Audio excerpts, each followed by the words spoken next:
One way to save a lot of money when you're fishing is to use Elastec or TPE material soft plastic baits when you can. And in a second, I'll go over when you can't really use them.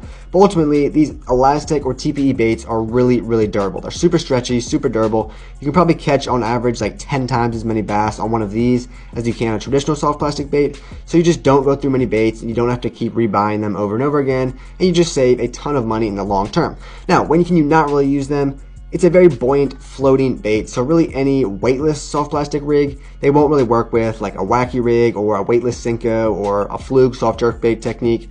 Those baits where you're not adding any weight to the rig, they're just going to float up on the surface and not really work properly. Additionally, I don't really like to use them with a drop shot because although the weight will keep it underwater, the back will kind of float up and they'll move really weird and look kind of goofy underwater.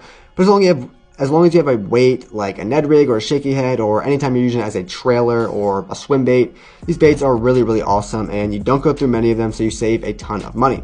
Additionally, a couple things to keep in mind.